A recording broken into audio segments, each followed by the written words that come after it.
샬롬, 엄마 묵상 TV의 에스더입니다. 오늘 추석을 맞이해서 코로나로 인한 여러 제한이 있겠지만 그래도 풍성한 추석 보내시기를 바랍니다. 저도 추석을 좀 기분을 내려고요. 개량 한복에게 그 느낌이 나는 한번 옷을 입고 여러분 앞에 서게 되었습니다.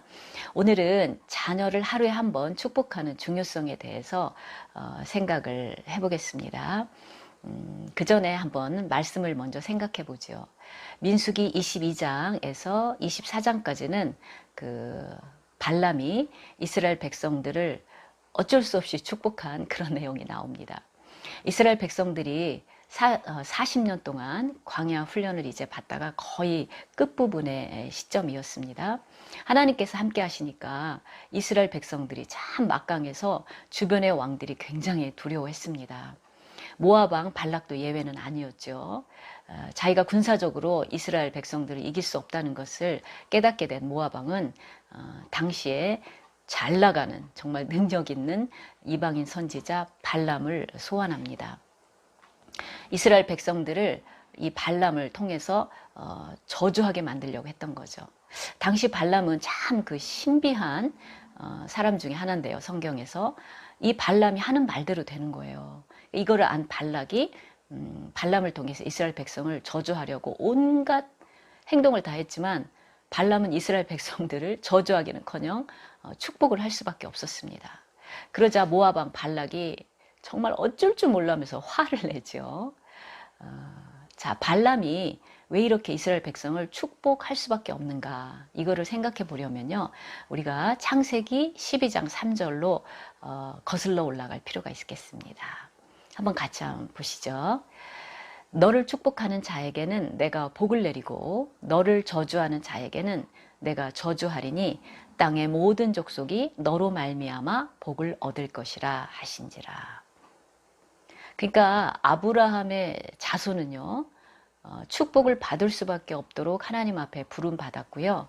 또 자신들이 받은 축복으로 세상의 축복의 통로가 되는 자들로 부름을 받았습니다. 그래서 물질의 눈이 어두운 발람이 이스라엘 백성을 축복을 하는 대신에 저주를 하고 싶었지만 하나님께서는 정말 나귀를 통해서 말을 하게도 하시고 그렇게 죽음의 천사를 보내셔서 발람을 말하자면 위협하신 거죠. 그래서 꼭 하나님께서 하라고 하신 말씀만 하겠습니다 라는 그런 약속을 했기 때문에 발람이 자기 목숨 두려워서 이스라엘 백성을 축복할 수밖에 없었던 거죠. 자, 그러면 우리가 아브라함을 믿음의 조상이라고 하지 않습니까? 그렇다면 이제 예수님을 영접하고 하나님의 자녀된 우리들도요, 축복을 받을 수밖에 없는 존재고요, 또 이 땅에서 축복의 통로가 될 수밖에 없는 존재라는 것입니다. 이 얼마나 감사한 정체성입니까? 제가 첫 아이를 낳았을 때 뭘 어떻게 해야 될지 알지 못하는 정말 초보 엄마였지만요, 결혼 전에 한 가지 그 책을 읽은 게 있었어요. 하루에 한 번 자녀를 축복하라 책인데, 제가 그 내용은 대부분 잃어버렸는데요. 그때 20대 때 책을 읽으면서 무슨 생각을 했냐면, 내가 결혼을 해서 자녀를 낳으면 하루에 한 번 자녀를 축복해야겠다, 그런 생각을 했었어요. 그런데 이제 자녀들이 생겨나면서 그럼 어떻게 하루에 한 번 자녀를 축복하지? 그런 생각을 하다가 저희 어머니께서 저에게 해주신 것이 생각이 났습니다.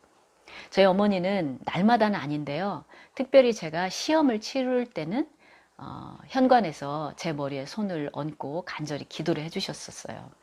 그런 기도를 받고 대문을 나서는 제 마음이 뭔가 자신감이 있고 그래서 시험을 잘 치렀던 그런 기억들이 있었습니다.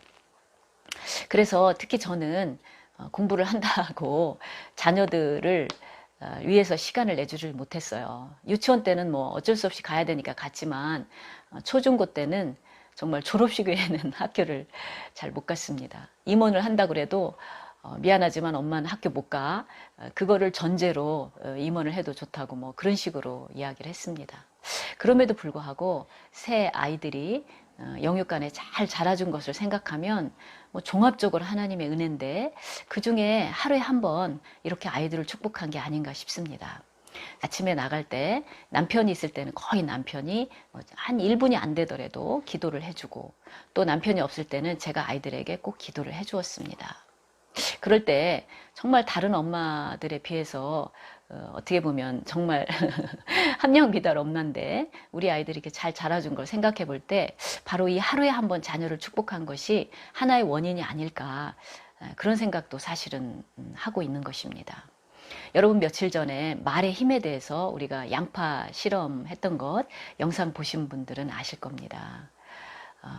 똑같은 양파인데 축복의 말을 계속 해준 양파는 뿌리가 굉장히 많이 났고, 그렇지 않은 양파, 미워 뭐 이렇게 저주를 했던 양파는 뿌리가 얼마 자라지 않았지 않습니까? 우리 자녀들에게 우리가 이렇게 축복의 말을 하는 것은 반드시 그 축복이 현실화된다는 사실이죠. 행여라도 우리가 자녀들에게 그 부정적인 말을 한다면 그 부정적인 말이 또 현실화된다는 걸 생각할 때 얼마나 오싹합니까?